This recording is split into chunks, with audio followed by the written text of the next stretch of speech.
Hello everyone, welcome back to my channel. I'm Nina and today we're diving into a fascinating topic. How different mediums and styles can impact the way we depict a subject, in this case sunflowers.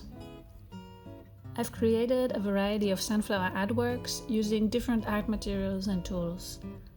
I use watercolor, ink, graphite pencil, acrylic gouache, kuretake paint, oil crayons, acrylic markers, and maybe even more. And finally, I made some mixed media pieces where I layered multiple of those materials. Some of these pieces I love, while others, well, let's just say they didn't turn out quite as I hoped. But during the process of making these, I kept thinking about the astonishing variety, even though I mostly stuck to the same two compositions. And I realized just how much the choice of the medium, the art material, influences how my paintings turn out, even if I try to paint them similarly. So let's explore deeper how these material choices affect our art style. To kick things off, I took a look at some iconic sunflower artworks. Before I paint a new subject, sometimes I like to get some inspiration and be reminded that any topic can be depicted very differently depending on the art style and the medium that an artist uses. One of the most famous paintings of sunflowers is Vincent van Gogh's Sunflowers. As I found out while I did this research, he made a whole series on them over many years. I will show you some. Now, the most famous one I don't really like so much. It's a bit boring, but there are others he created that I find amazing. He also sometimes painted the same bouquet multiple times with different backgrounds, or over a period of time, showcasing how the flowers wilt. I'll show you a screenshot here that I took from the Wikipedia page. But now I'll reveal my favorite of Vincent van Gogh. I love this one because it feels much more moody, it has a more interesting composition, and it seems more meaningful than just a vase with a pretty bouquet. And look at that background. That's truly amazing, I think. This one by Oksana Kornijenko. It's from 2022, and I think it's done in soft pastel, at least the flowers. And I really like the graphic, modern quality of it. Even though, a vase with sunflowers might be considered a somewhat cheesy object, I think this looks quite cool and very graphic. This quilt by Jane Blair, well, it's a patchwork of fabric. I think it's quite a unique quilt. Normally they're very, symmetrical. But this one, it's wild. I really like those colors and those waves at the bottom.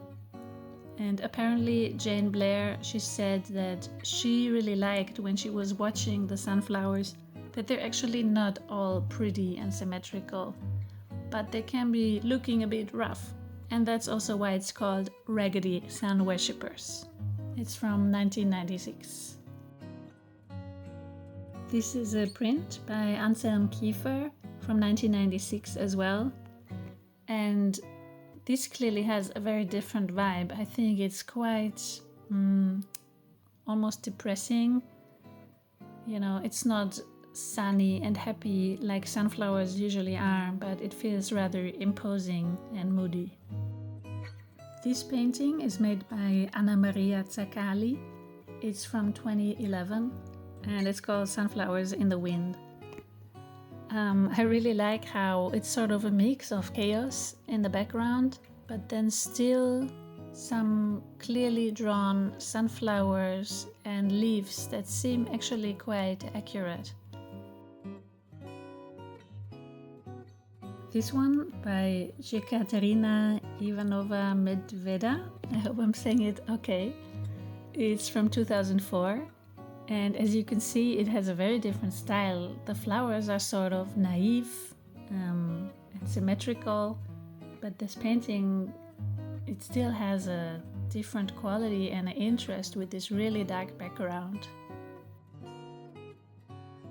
And finally, I want to show you this one by Joan Mitchell from around 1970, which is apparently also depicting sunflowers. And I think we can imagine that it's true given the colors, but it's obviously a very wild interpretation.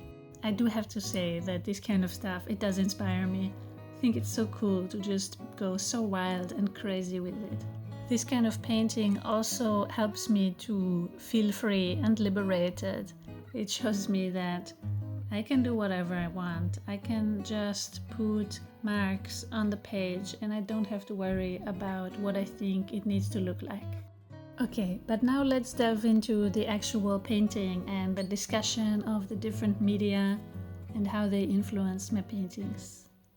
Now, the first material that I used is graphite. I like to use these Conte à Paris graphite pencils that don't have wood casing, so they're pure lead. I tend to like the softer ones. You can get really dark lines, but you can also smoosh it around and get nice shadings. In this case, the goal was to familiarize myself with these flowers, because usually there's a big difference between what you think something looks like in your head and what that thing actually looks like when you really observe it closely. So on the first page on the left, I did some blind sketches. That means that I only looked at the sunflowers and not at the paper. It's a great exercise to force yourself to really look at your subject. However, the footage from that first page was overexposed, and so that's why I'm just immediately showing you the sketch on the right. So on the right side, it's a regular sketch. I'm still moving relatively fast, but I'm looking at both the flowers and the sketchbook. Now, how does this graphite relate to my art style? Well, I really like the very dark and even thick lines you can get by using it. I think thick lines work well for me, for my style, because it allows you to just make one strong line instead of sort of fiddling around and trying to get it perfect. You can move this graphite quickly on the page. The graphite pen glides over the paper really smoothly. And so it allows you to make really graphic sketches. And I also love using my fingers and smudging paint around. And this is also a perfect tool for that. So in this case, I only use the graphite sketch as a way to warm up and to practice the sunflower. But sometimes I do like it to make final sketches, if you will, final artworks. You may have seen that I did that, for instance, in my last sketchbook tour.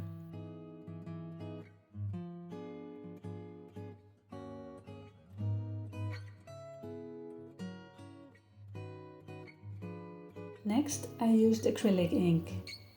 Now, I like to use the ink dropper whenever I use ink to sketch. And so I just sketch with the actual ink dropper on the page.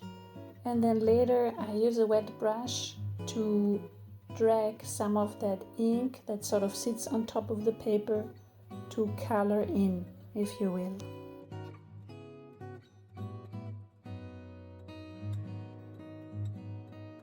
Now I think I was a bit too heavy-handed on this sketch, and in the end I didn't like it so much.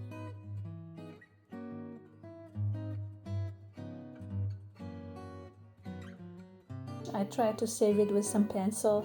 I'm not sure if I didn't actually make it worse maybe, but what can you do?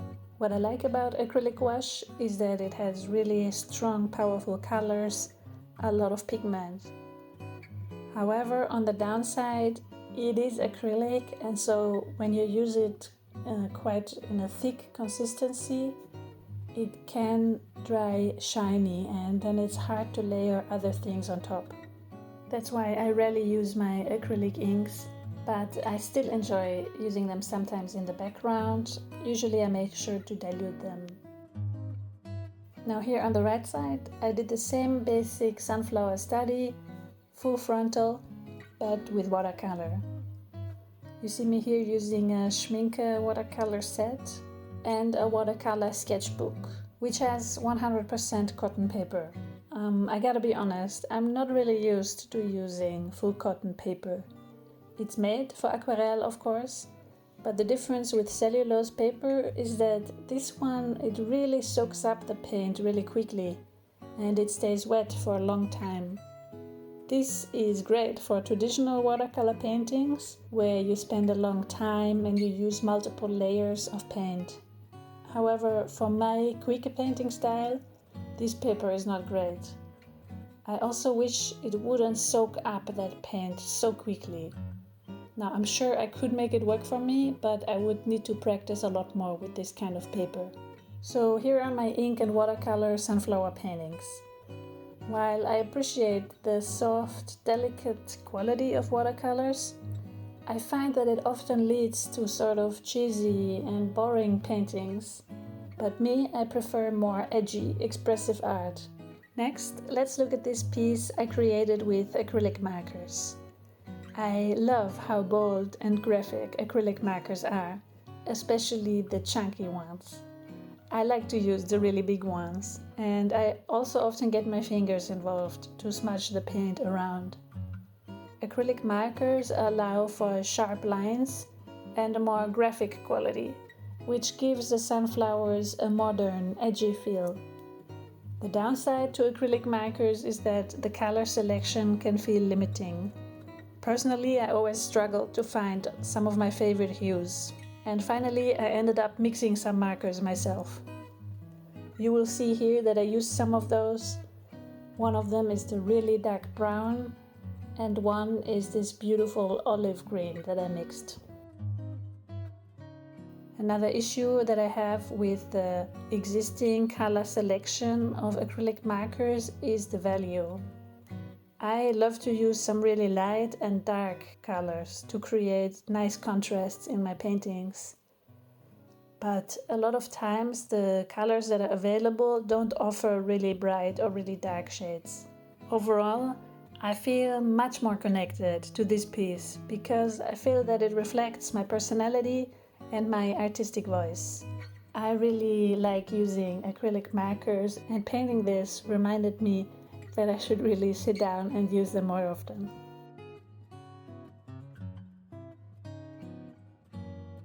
I also did one spread with oil pastels. Now these are my Caran d'Ache Neo Pastels, which is a very nice quality oil pastel.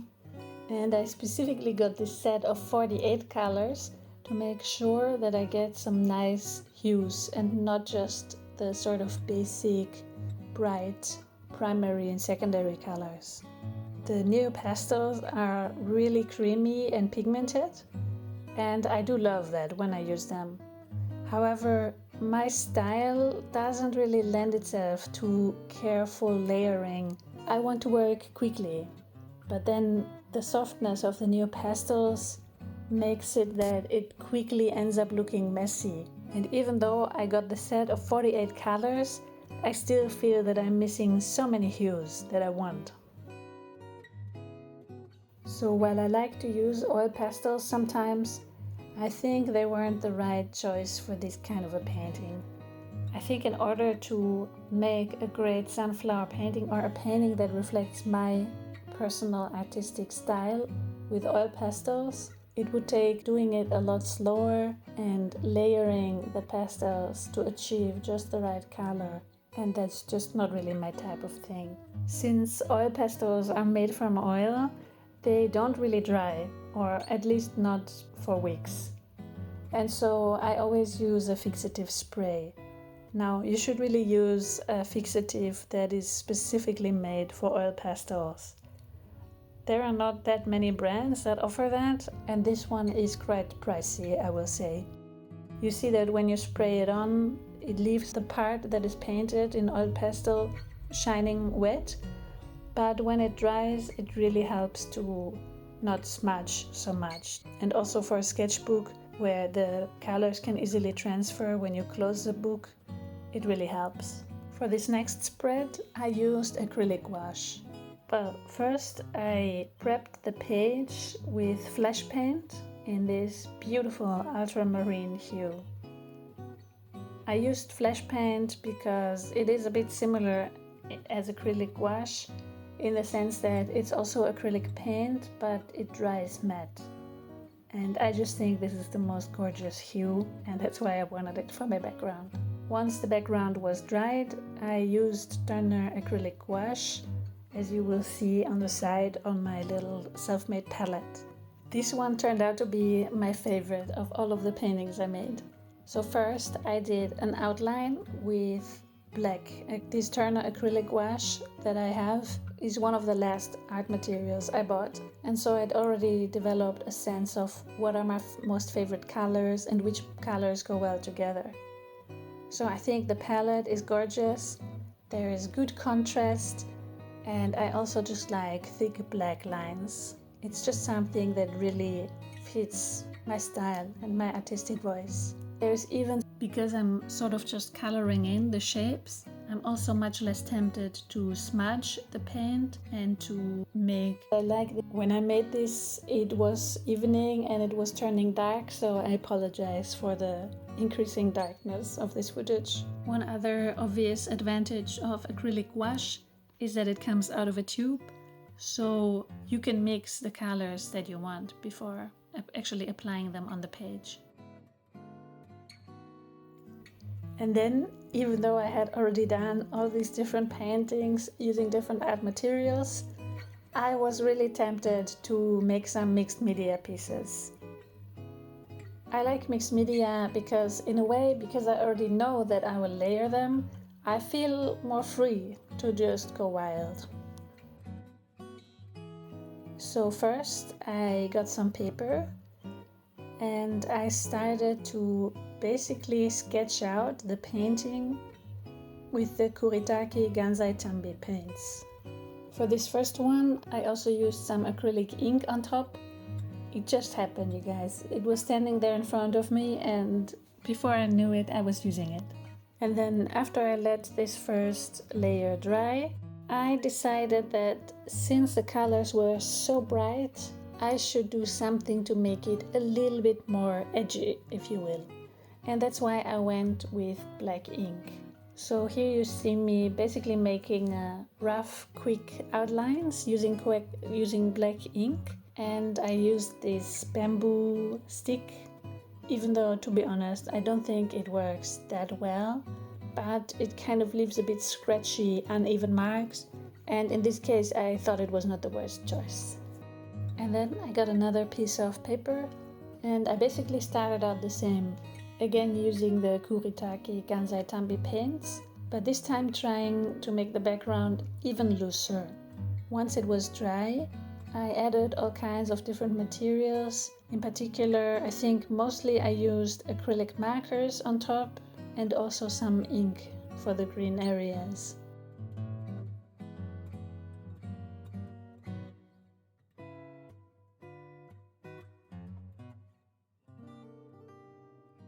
While I was looking for some paper for these sunflower paintings, I stumbled upon this colored paper. And I decided why not try and take a yellow piece of paper and try to basically do a negative space painting where I sketch out everything except for the yellow part of the sunflowers. So again, I used my Kuretake Gansai Tambi paints. And you see me here mostly, I'm still doing the same composition, but basically just using the blue as a background, which later I darkened with some indigo, and dark green for the leaves. Now, I mentioned in a previous video that I haven't used these Kuretake Gansai Tambi paints that much yet, and I don't quite know yet whether I really like them. And one reason that I mentioned is that it's tacky.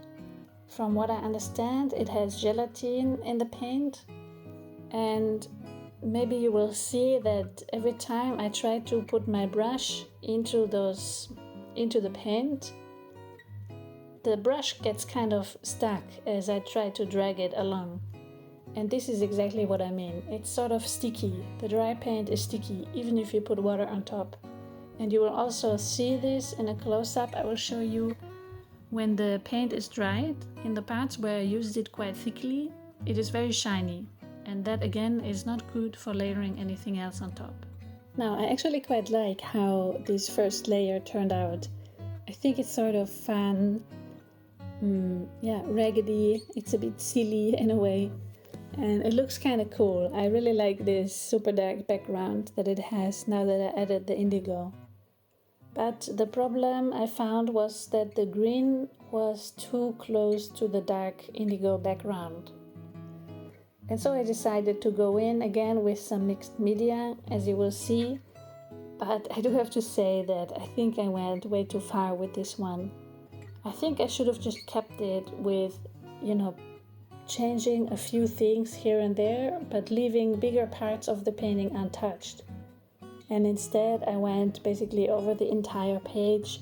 I changed every single leaf, every single flower. And in the end, I think I lost that free, sketchy feeling that it had initially.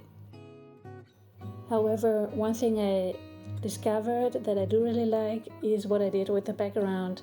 It's really dark indigo, and then using two different new color tools on top. I used the ultramarine and dark blue. I'm not sure what the dark blue one is called, maybe also indigo. And I really love this background effect. Now, you've seen me experiment with all these different mediums. First, I did a couple of sketches where I used mostly one material and then some more mixed media paintings. And I think we've seen that each medium brings its own unique qualities to the table. It influences not just the final artwork, but also our personal connection to the piece. Just like the famous sunflower pieces we looked at earlier, our choices can lead to really different interpretations of the same subject. It's a reminder of the subjectivity that's involved in art making, and what resonates with one person doesn't resonate with another.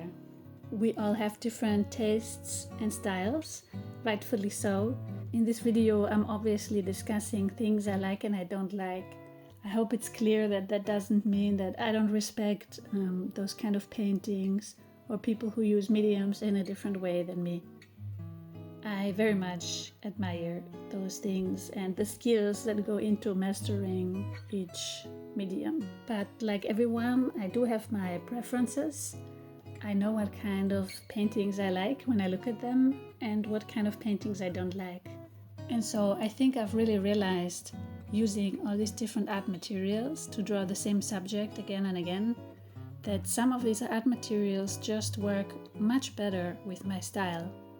But I don't regret doing any of these paintings. I think I've actually learned quite a lot. So keep using different materials, experiment, keep a sketchbook to practice and explore your ideas. I hope you enjoyed watching this video. This is a new channel that I just started recently. So any like, comment, and follow really helps me. It really motivates me. And of course, it will help others to find my videos. I'm posting a new art video every Wednesday. So please leave a comment. And if you want to stay up to date, subscribe and hit that bell button. Thanks for watching. So long and take care.